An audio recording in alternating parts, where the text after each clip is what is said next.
Good morning, ladies and gentlemen, and welcome to this first webinar on online stakeholder engagement, organized by the Secretariat of the Initiative for Coal Regions in Transition of the European Commission.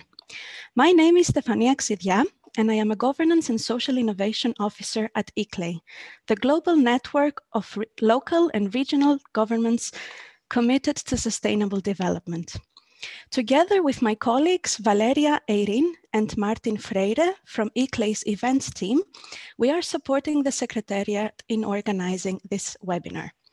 We are delighted to be your host in this series of webinars, and especially honored to see so many of you connecting from different European countries.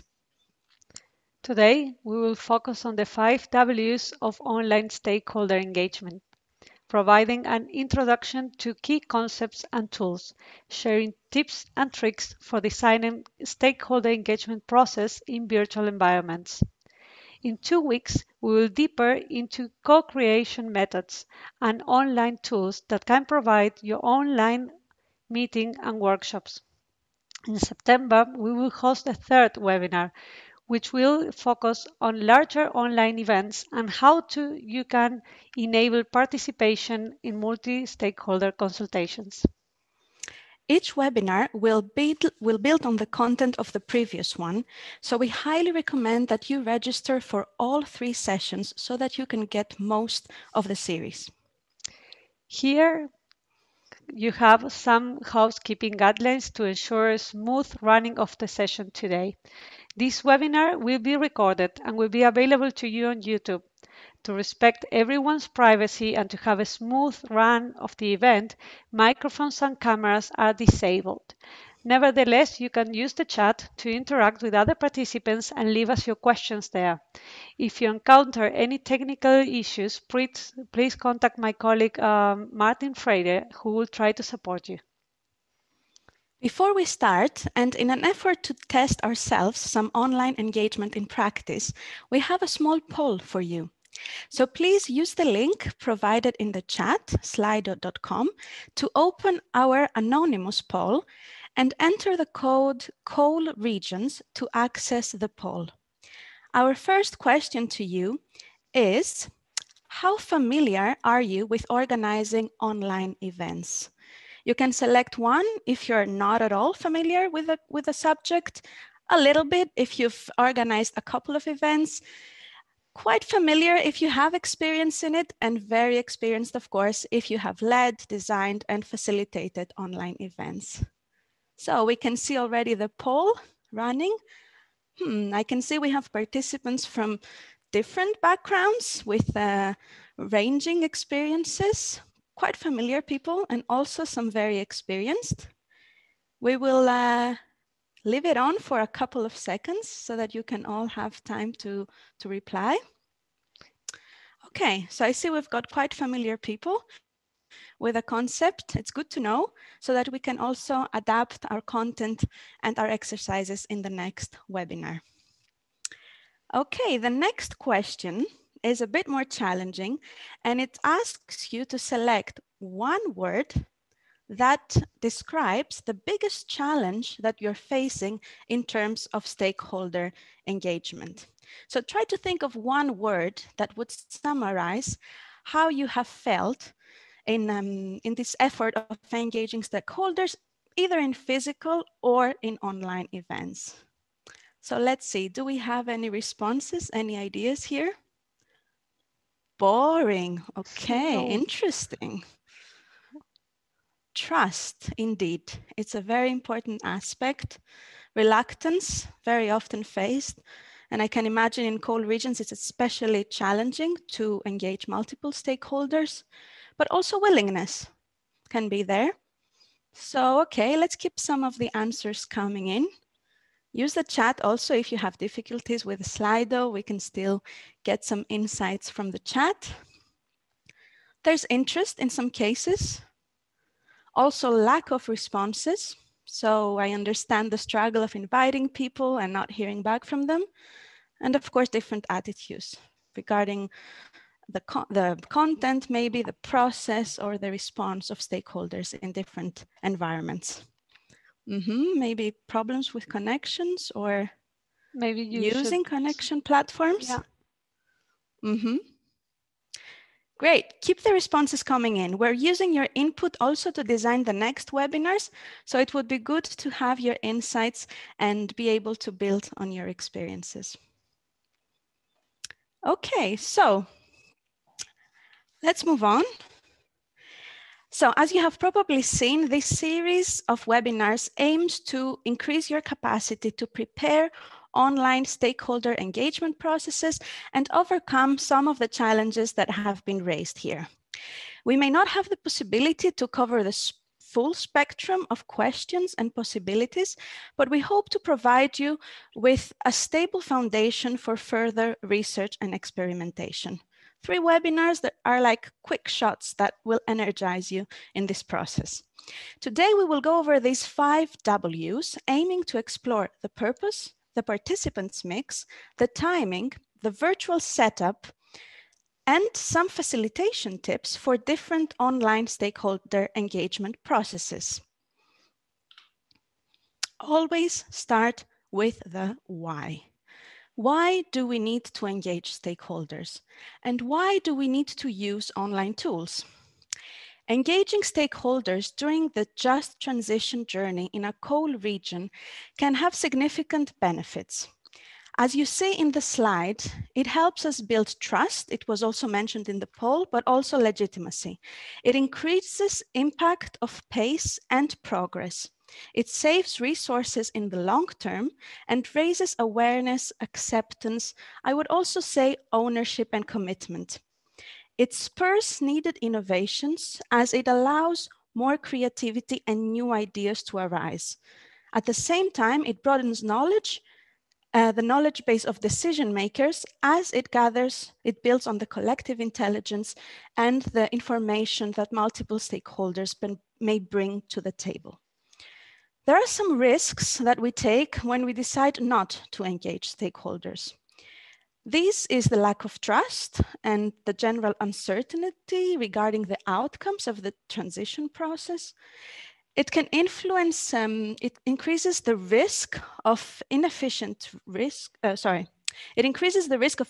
use of resources, establishes factions, divisions, and may strengthen conflicts in our region, sustains silo thinking between different sectors and expertises. And it also has some ethics and compliance implications, especially when we want to boost transparency and participatory governance. Now, in the online setting, in terms of using online tools for stakeholder engagement, there are significant benefits, but also some limitations that we need to consider. First of all, we have seen how the post-COVID era has mainstreamed a lot of remote collaboration tools and has brought convenience to these online meetings. It can enable participation beyond geographical borders and accessibility beyond physical or language barriers, as many tools have subtitling or simultaneous translation options. Online tools can provide green and cost-effective solutions, and that also means savings in terms of production. No catering, no venue rental, no big infrastructure needed. It can offer quick and efficient ways to gather quantitative data and qualitative insights that may be very time-consuming in a physical environment. We will see some of these tools in the next webinars, but indeed, these polls, these surveys can give us very quick visualizations of inputs and data. Online tools can build stakeholders' capacity to accelerate digital transitions. We help them to become familiar with tools and also use them in their work, and enhances transparency and accountability. Some of the limitations that we need to consider is this, first of all, increasing online meeting fatigue. I think we're going all through it, too many online events, too much screen time. So we need to consider when and how we organize these processes. The digital gap, although can Although online solutions can increase accessibility, sometimes they may lead to exclusion of specific target groups that may not be so familiar with digital tools. Production costs that can be saved are actually often invested in human resources because these online processes require a lot of preparation and many people on board to support the online deliberation on the day. There's always an issue of software and hardware reliability. You will always face some technical problems and technology can fail you. So there is this risk. And of course, there's limited informal interaction, limited nonverbal communication that can make these processes a little more cold and distant than the physical events. So positive and negative sides we need to consider. Online tools can support all levels of stakeholder engagement, depending on the core purpose of each case. To simplify the ladder of participation that you can see on the left side, we will focus on 3 levels that can be relevant to coal regions in transition: information, consultation, and cooperation. After all, we do not aim to coerce or manipulate by doing things to people, but rather provide information for people and work with stakeholders to accelerate just transition efforts. Unfortunately, we often see fancy announcements using participatory terminology to promote consultations that in practice allow very limited or no meaningful participation, being rather information sessions. So the key here is to be honest about where you stand in this ladder and seek to consult with sincerity. In our case today, we chose the webinar format. It's a rather information session with some input requested anonymously from new participants. We shouldn't invite you to a co-creation workshop and then not allow you, for example, to really participate. So there, in this slide, you can see different theoretical frameworks for engaging stakeholders, and online tools can support all stages of the process, from stakeholder mapping to the discovery or exploration phase, up to the implementation and evaluation stage of a just transition plan. It is important to remember that in this circular iterative process, you need to make sure you always research past consultation and build each stage based on previous experience. There is nothing more frustrating for stakeholders than being asked the same questions just because a new administration or a new project is trying to reinvent the wheel. And once you have clarified the purpose of your stakeholder engagement process, it's important that you select the tools and the methods that serve the best for your information, collaboration, or consultation needs. As you can see right now on the screen, for example, we have different levels. You can either choose for a one-way street or a two-way street. It's not the same to have a website with blog spots where people can just simply read or use a social media campaign to promote something, or having a webinar or a press conference where some participatory process might be engaging, as having, for example, a survey poll or an online poll. There are 2 different kind of engagement expecting from the participants, the same as the live Q&A sessions or an online workshop where, for example, breakout rooms are expected. The same, for example, with the cooperation consultation process, where, for example, it can be used for a citizen jury or a wisdom council or a roundtable purpose. During the next 2 webinars, we will go deeper in these tools and these methods. For now, let's have a look at one example, which is mentioned in the Governance and Transition Toolkit published by the Secretariat. So this is the engagement process followed to develop Upper Nitras Transformation Plan in Slovakia. You may be familiar with it. In reality, they combined online tools such as invitation emails and a web portal with public hearings and consultations in the physical space. In this slide, we have noted how additional online tools could be used in a similar process using web collaboration tools to coordinate the 60 volunteers selected, to host online workshops to consult different stakeholders, or a virtual conference to disseminate the action plan.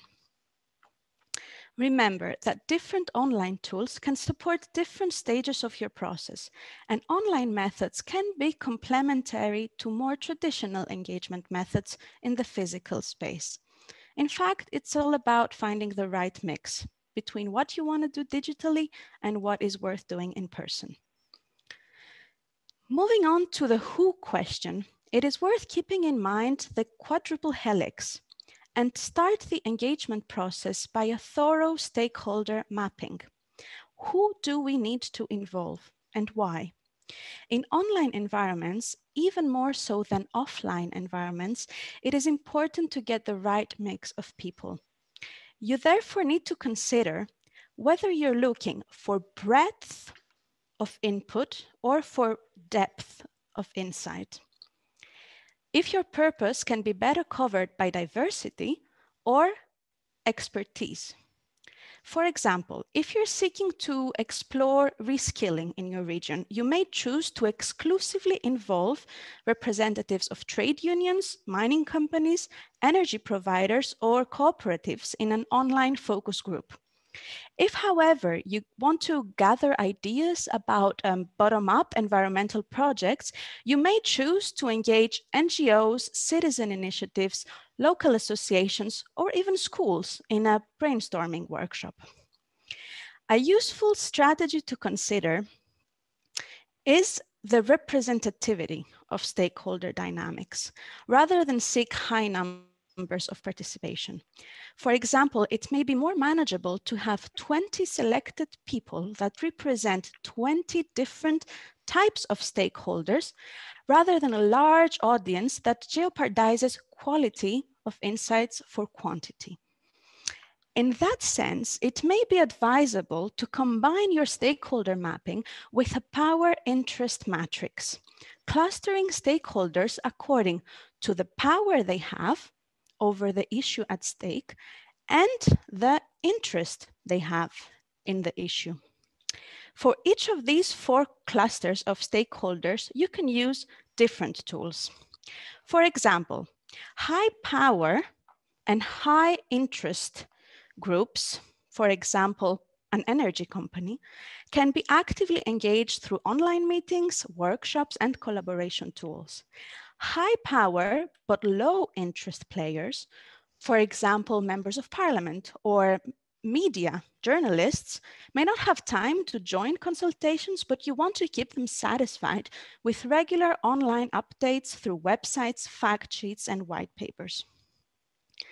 Similarly, online surveys and focus groups may be useful for high interest but low power groups, and newsletters can be for the low interest and low power stakeholders that you want to monitor. Once you have decided whom to involve, it's time to consider different strategies to invite your stakeholders. And inviting stakeholders is actually a task that needs to be taken really into consideration and really carefully in order to achieve the right level of representation of the stakeholders that you have selected. You have to make a plan to develop the following task. Personalized invitations are, for example, much more powerful than just the general invitations. Thinking of contacting multipliers, for example, when you are looking for a larger audience, can be a boost for your registrations.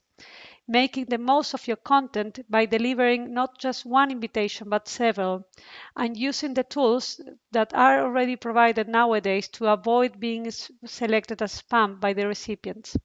It is not the same, for example, if you decide to go for a target invitation approach where you are basing yourself on a guest list and you are emailing the people with or sending printed letters of invitations directly addressed to someone and having, for example, a reservation, please process that is required than having an open call on social media that it's widely open and published for everyone to register as they please.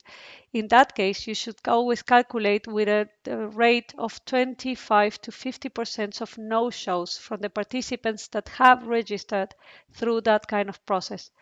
Another approach is going for a random selection. This is something that we advise, for example, to go to by subcontracting a professional partner, for example, a polling agency, because GDPR needs to be really taken into consideration to ensure the quality of your stakeholders.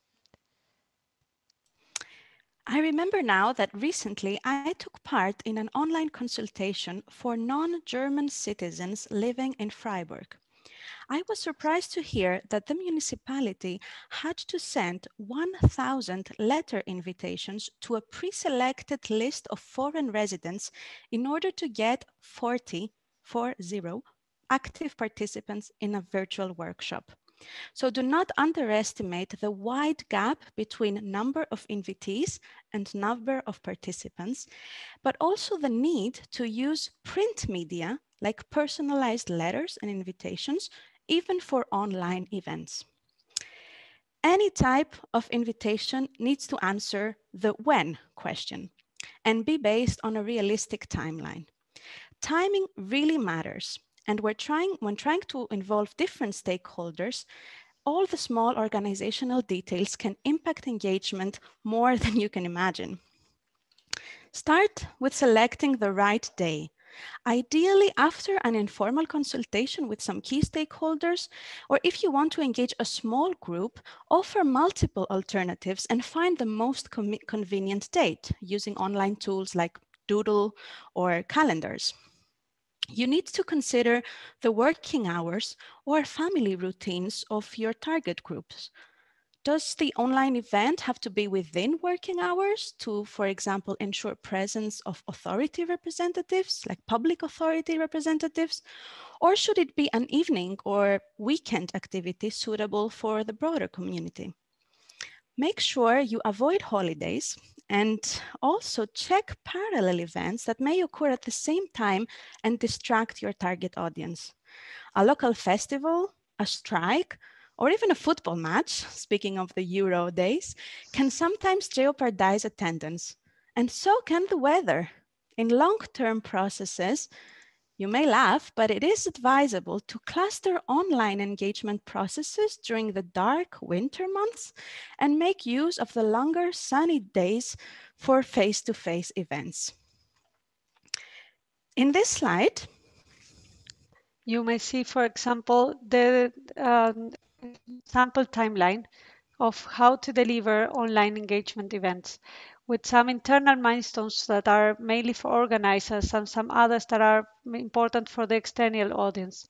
For example, you can see here the preparation of materials, the tech rehearsals that you might have to record with your speakers in order to assure a flow of the event.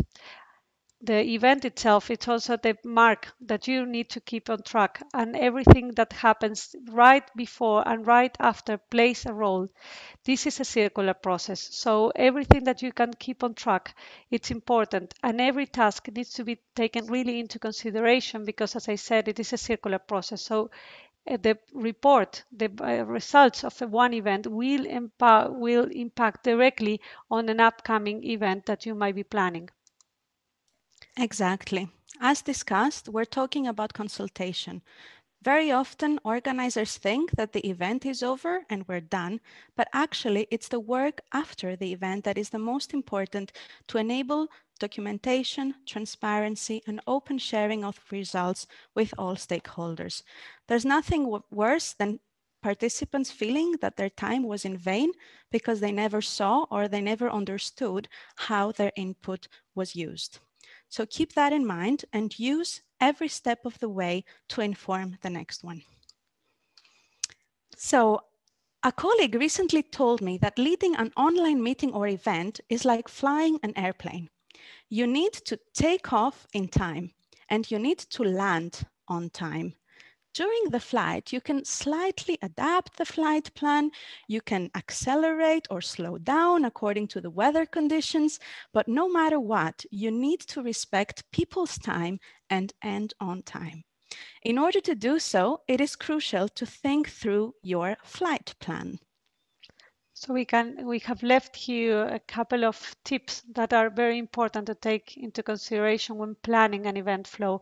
It is important that you follow the script. As we saw before on the timeline, the script is something that is planned in order to assure that the meeting is going to run on time and the event, the plane, is going to land on time as well.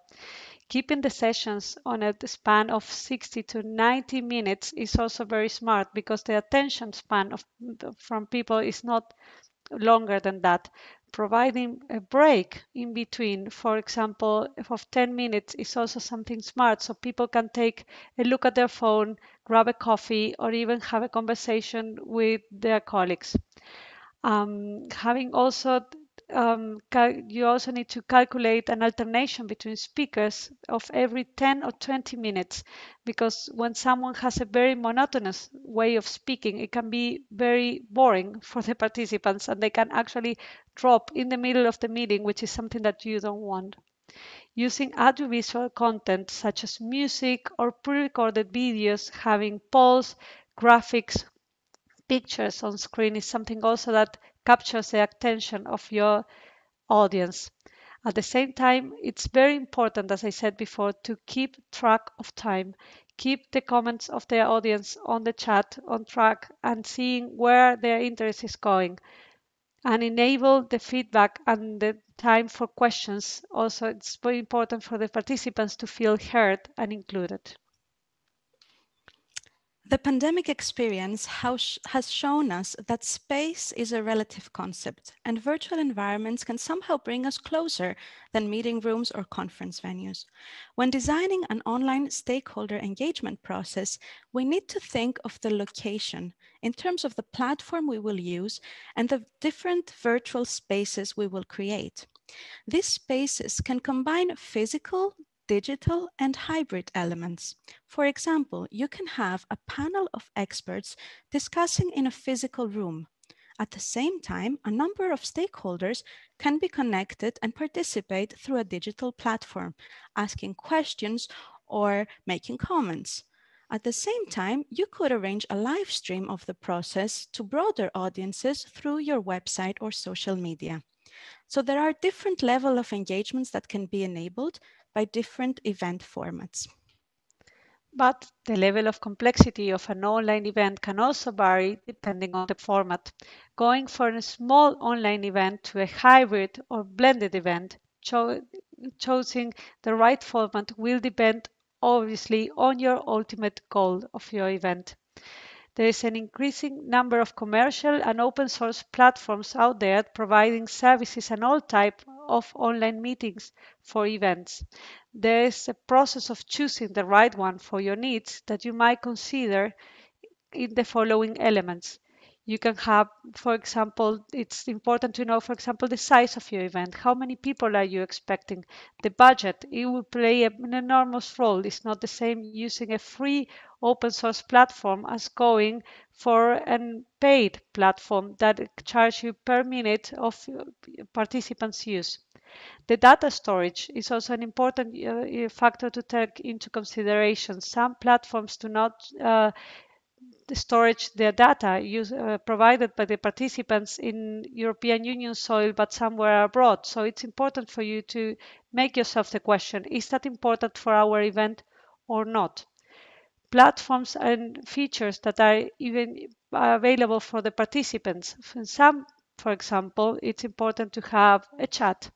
In some others, it's important, for example, to enable breakout rooms.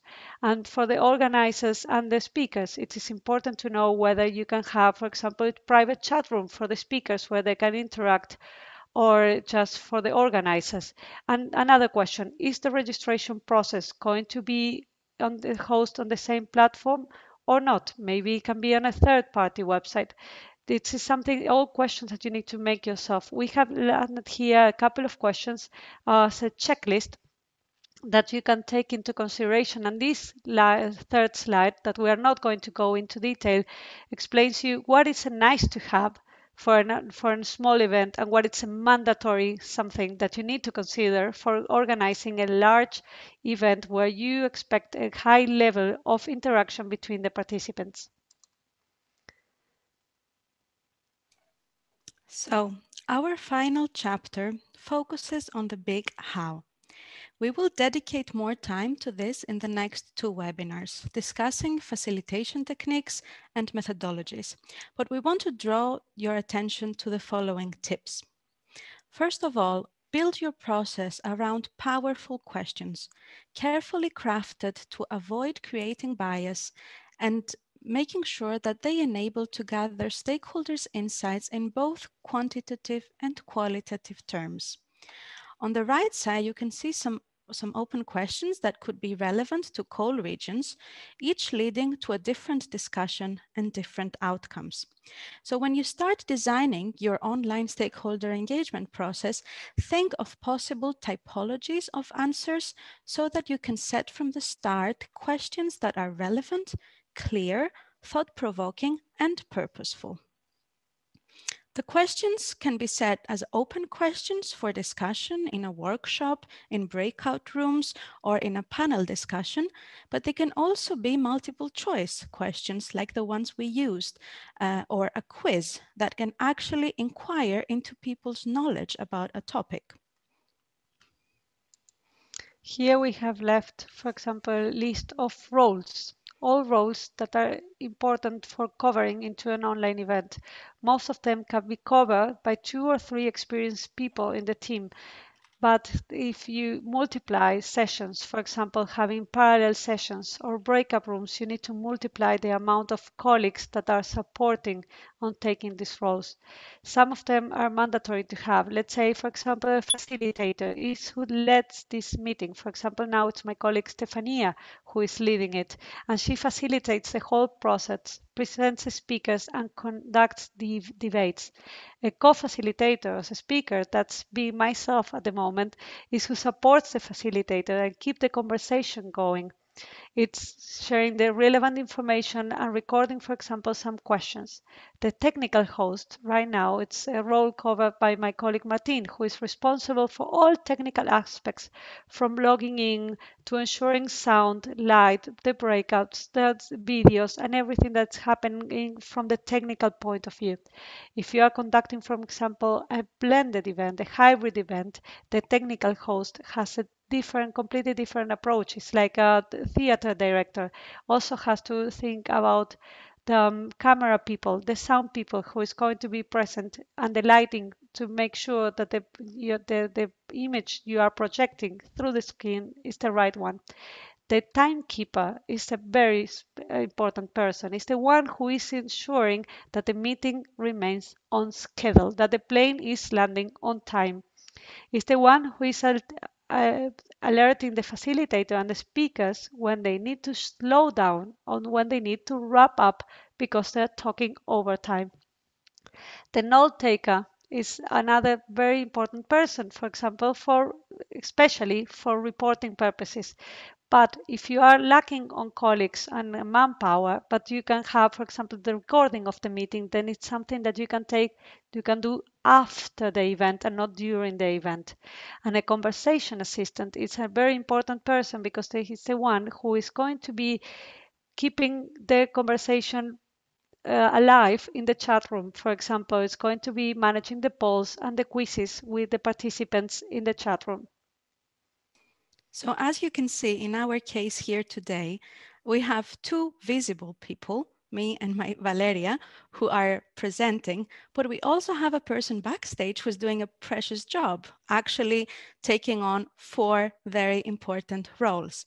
So keep in mind that these roles can be covered by 2 or 3 experienced people in cases of simple webinars or events, but the more participants and the more parallel sessions you're organizing, then the more hands and more eyes you need in an organizing team. So we may have virtual spaces, but they're actually different spaces, and you may need different people to be present and support different parallel sessions. one welcoming people in the virtual lobby, one answering question in the session, one preparing the speakers for the next session. So moving on, I would like to ask you, going back to our online poll, what do you think is the most important skill of a good online facilitator? Martin will share again the Slido link in the chat.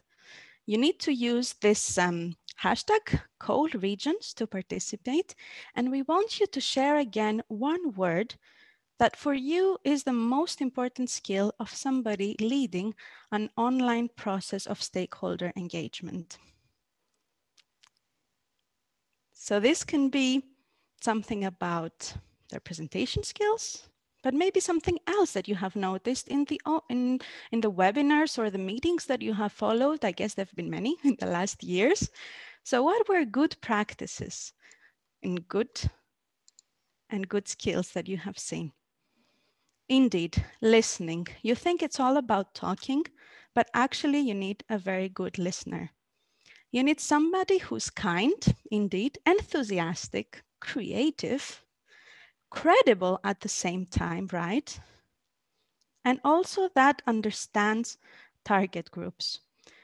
Somebody that has faith in the process, somebody that believes that consultation matters. You don't want somebody that does a one-man show or represents specific interests, right? But that is there to facilitate cooperation, creativity, with good communication skills. Great, you've said the most important things.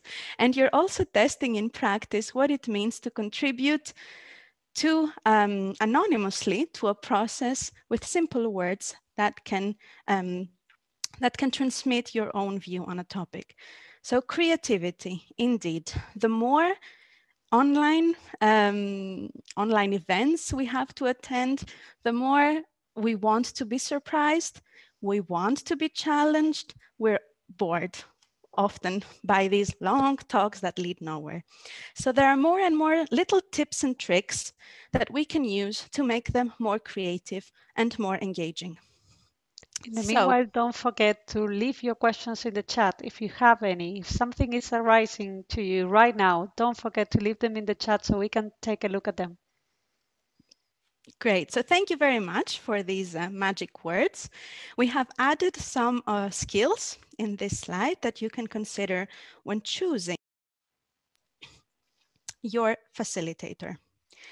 So one important point is that the facilitator does not have to be high in the hierarchy. It doesn't have to be somebody with official status or be a recognized figure.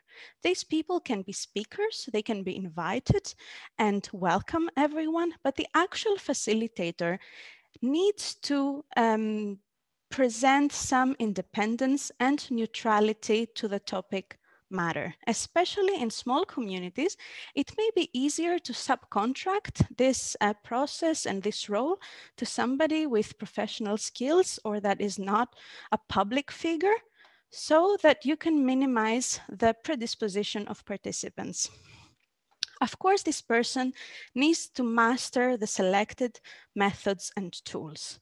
They need to do a lot of technical tests and make sure they coordinate the technical aspects of the process, as well as the timing and the input required. You need somebody with the ability to adapt and improvise, because as said, it's a flight that may have turbulences, so you need someone sensitive about conflict resolution and nonviolent communication. Somebody that can help bring the tones down when, tensions may rise. Somebody that can build common ground between different stakeholders. As said, you need a good public speaker, but also a good listener. Somebody who is there to adapt and respond according to the input of participants.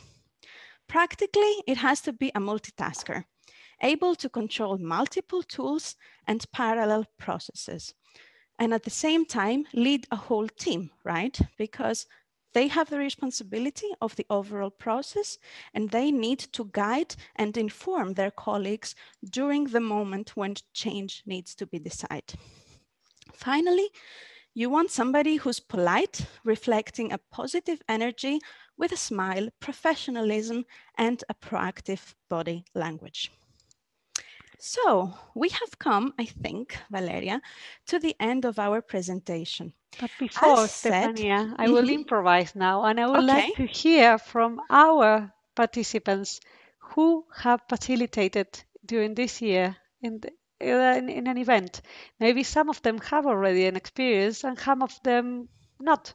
So it would be very good if you can write in the chat, yes, I have, or no, I haven't, or maybe raise your hand in the reactions button.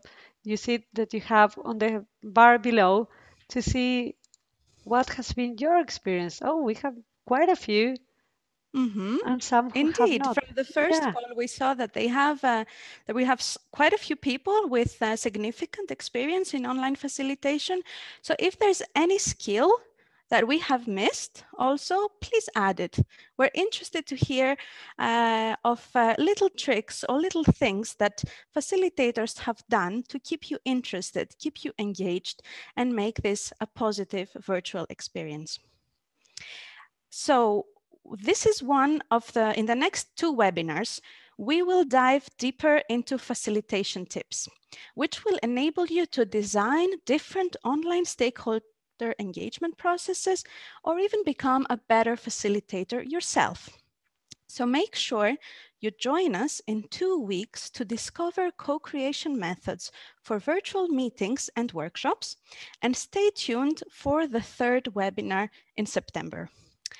Now, I think we have to move to our Q&A session and answer any burning questions that may have appeared in the chat.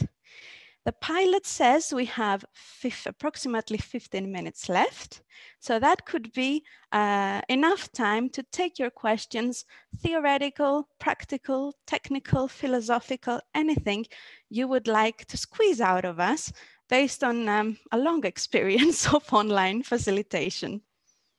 So. Or also organizing events. If one of your questions is, for example, how to conduct an organization of a specific kind of meeting, or if you have trouble with anything, maybe this is the right time and we can share some experience with you. Great. So Martin, it's your time to appear. I think you've been monitoring the chat and you can maybe share a question that has been shared. Yes, hello everybody. So I think that the question that really comes to mind quite often is, as organizers of an event, as facilitators, when you have speakers that are perhaps outside of your organization, your company, your circle of trust, how do you manage the intervention that it doesn't eat up too much of your time or eat up way more time that you had allocated them for? Thank you. That's a tricky one, actually, but it happens very often, especially if you're engaging politicians or people that really want to make an impression. So there are a few tricks you can use to avoid speakers going over time. The first one has to do with preparation. It's good to brief them to really stress how much time they will have available, but also ask them to send their presentation in advance. So it's good to stress and also use in online environments, really encourage them to have slides. So to have something visual to complement their speech, and calculate about 1 to 2 minutes per slide. So if a speaker has 10 minutes to talk, he cannot send you a 50 slides presentation. That is already a red sign that things will go out of control. So keep that 1 to 2 minutes per slide rule and ask them to share visuals for their speech. The second tip is, of course, to have a visible timer. Some of the platforms allow that for its session, and the facilitator can also have a visible timer somewhere, ensuring that the speaker maintains visual contact with the facilitator. So now you may be using the speaker mode and be able to see only me, but me as facilitator, I should have a direct visual contact with the speaker and be able to make signs. One sign that I've used, and it's quite useful, instead of interrupting people or making noises, you can just alert them that you will have a yellow and a red card. So you can make them appear on your screen when they have 1 minute over, and you can make them appear and reappear when their time is over. So I hope this helps. If you have any other tip for keeping in time, please write it in the chat. And I don't know, Valeria, if you want to add something, since we have more questions. Yeah, I think there's probably some other questions coming through the private chat to Martin because he's raising his hand again. Hi, yeah. So the one thing that is really cool that we've been experiencing over the last few months and years now is the breakout rooms feature, right? From some specific tools. Is there anything, any tips, any practical tips or advices or roles that you would suggest that people have in mind before they delve into this feature, which is really cool in practice, but it requires a bit, I mean, from our experience, it requires a bit of preparation or skill or planning ahead of time? Well, it's always good when you consider having breakout rooms, for example, that you ask yourself, for example, what do you going to offer the participants? Are they going to join a breakout room that they choose spontaneously? Are you going to randomly split them in rooms, or are they going to pre-register themselves in different breakout rooms? Right? So because that is going to change the entire process of how do you move into the breakout room. Also the timing, right? Because you also need to consider what is the purpose of this breakout room. It's going to have like a very fast quiz among participants, so it's going to be more as a reflective process, and then you're going to show the reflections of that breakout room into the next session, for example, for bringing further discussion with the key speakers, right? With the keynote speakers. At the same time, it's very important that you consider the roles of your colleagues involved. The more breakout rooms you have, it's multiplied, that number, it's exactly multiplied by the amount of colleagues that you need to have in each breakout room. It means of facilitators, keynote speakers, if you have gonna have different parallel sessions, if you're gonna have note takers, right? And the colleague who is going, but someone always has to stay on the plenary because they're always going to be that latecomer who is going to come to the meeting and say like, hey, where is everyone? Did they left? No, they're in the breakout room. So you need to conduct them there. And probably some cases it's also important to have someone who speaks all these languages of the stakeholders that you have engaged, because sometimes people join the session but they don't know what's going on, and if you're just speaking one language they're expecting more instructions in another one. So always think about the language barrier. And at the same time, if you are thinking, for example, on a bigger event, having simultaneously translations, it's something very useful for the participants, not only in breakout rooms but in general, to engage them in the discussion. So those would Right. be my main tips. Yeah, and in addition to that, building on what we discussed today about stakeholder mapping and this power interest map, some of the platforms allow you to choose who joins each breakout room. So it's important to pre-decide which will be the thematics and which people you want to work together or which you know already that may be tensions or conflicts. So you can prevent some of these things if you have already screened your participants and you have made a conscious choice on who will participate in each breakout rooms, allowing for maximum conversation and allowing for more qualitative inputs. It's also important to think about the number of participants. So if you really want a reflective discussion, it shouldn't be more than 4, 5, 6 people in addition to your facilitator, so that they have enough time to discuss, to meet each other. People need time to introduce each other, to feel comfortable, to enter the topic, and then also to decide on some key points or bullets that need to be shared in the plenary as a result. Back to you, Martin. So a question here on the chat from Patricia. Thank you, Patricia, for sharing. So she says that we are so used to the slides, the PowerPoint presentations, right? And she makes the point of that in her experience, the slides actually create more talking rather than less. And she says that in her experience, they were using an interview style presentation or session. Have you had any experiences with that? Can you recommend that? What are the pros and cons? Do you want to avoid that? Do you want to encourage that? What's your experience?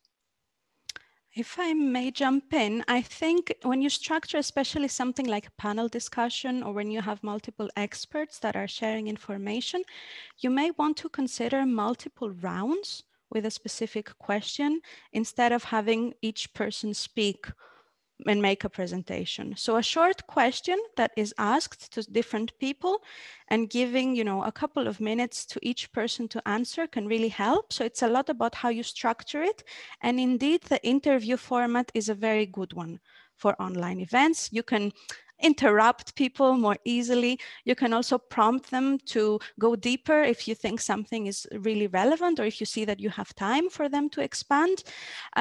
So yes, of course, you can use platforms where all the panel is visible and it feels like a virtual room where people are discussing.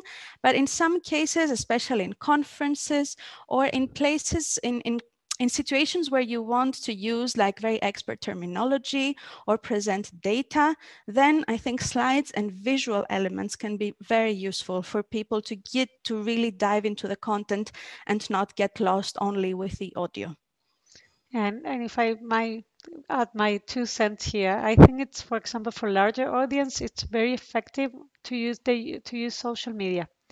For example, you can have a specific hashtag for your event, so you can engage people to go to your social media channels, for example, or to tweet using that specific hashtag and to leave a question to the audience there. That's also going to light the conversation going after the event as well, as the discussion is going to go over within the participants group. And it's also going to invite other people who haven't maybe not heard of your meeting, but are also important target groups to engage, right? So maybe someone who said like, oh, I was invited to this, but I forgot to register, but I still want to leave my question there to the panel, so you can actually write there and also give a like, for example. And that's also nice for the facilitator to see where is the interest of the audience going, right? So it's gonna have more like the feeling of a talk show, of a political TV show, right? That they use that exercise a lot, and I think it's very inclusive. I think the parallel with a TV show is quite relevant in terms of timing, in terms of what people see, what people hear. There are a lot of parallel tips and a lot of, let's say, responsibilities of the organizers that make these online processes more like a TV show than an actual conference or physical event. So I think we have more questions, Martin. Yeah, this wasn't really a question. I will turn it into a question. But as soon as you said in the very beginning of the webinar, you said online meeting fatigue. A person in the chat replied, yes to that. So it makes me feel like it's not only us who have that, it's everybody. What are your keys? Is it what causes online fatigue, or how do you tackle that? Is it time? Is it 1 hour meetings? Is it breaks within a longer session? Is it, different interactive tools? What's your kind of go-to when you want to avoid online meeting fatigue? I think the main mistake that people commit when organizing an online event, and that why the participants reach into that fatigue, is because they plan it as if it were a physical event. And an online event is not a physical event. The interaction is different. Participants usually on a physical event, they enjoy the coffee breaks because of all the networking that happened there. You go, you meet your colleagues, you exchange that visit cards, then you ask someone how their family is doing. You are lacking that interaction here. So you need to provide it into another format.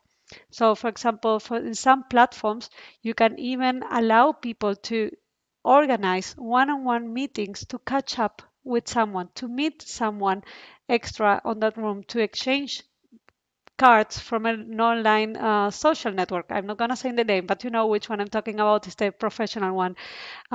So there are different tools that you can use. And as I said before, you need to find the right fit for your event.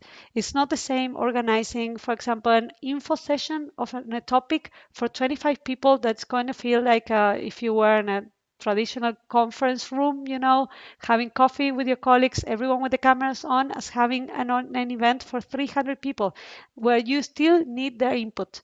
It's everything different. The color palette of platforms that are out there is amazingly huge. There are all different kind of platforms allowing participants to all different kind of activities, and also the organizers, right? Some of them are very complex to use as an organizer, some others are really easy to set from the back end. It's like looking, that's why I chose that picture with the color palette. It's like looking for the right combination of what you need with what you want to offer, and then set up for the right environment, not only for your speakers, not only for your purposes, what you want to reach after the event, but also for your participants to come to your next event as well. So yeah, somebody said that the Zoom fatigue is the next pandemic. So we really need to consider that, especially in the coming months where things are changing, but a lot of work will be happening online. And I think our answer to your question, Martin, is all the previous slides. So we try to provide some tips that can help make those processes more interactive, more engaging. And I think that it's really a matter of combination. As Valeria said, in the next webinars, we will explore specific tips for example, ice-breaking sessions or little things that you can do to get people moving, to attract people's attention, to get their input. So stay tuned for that, and we hope to answer it more in detail in the next webinars. So as we need to lead by example and land on time, we are approaching the end of this webinar and hopefully a tasty lunch break. But please, before you check out, leave us a note in the chat. What do you still want to learn in order to advance your online stakeholder engagement in the context of just transitions? What would you like to discover in the next 2 webinars? We will use this input to adapt the curriculum and make the next webinars as interactive as possible. So please leave us a note. We will keep the chat open for a few minutes after noon. And before you leave, try to express a wish or a need that can be considered so that we can make this process as relevant and useful as possible. So, on behalf of the European Commission and the Cold Regions in Transition initiatives, we really want to thank you for your participation. We remain at your disposal for questions and comments in all these links linked to the Secretariat. And we really look forward to welcoming you again in 2 weeks to dive deeper into online stakeholder engagement. So special thanks to Valeria Irene and Martin Freire for their support and collaboration. We hope this has been an interesting, quick session and look forward to seeing you again next week. No, not next week, in 2 weeks' time. 2 weeks' time. You can find the registration link in the initial announcement. So please register again and make sure you also forward this information to relevant colleagues that are maybe more hands-on in the process of facilitating online stakeholder engagement processes. Have a good day and goodbye. Goodbye.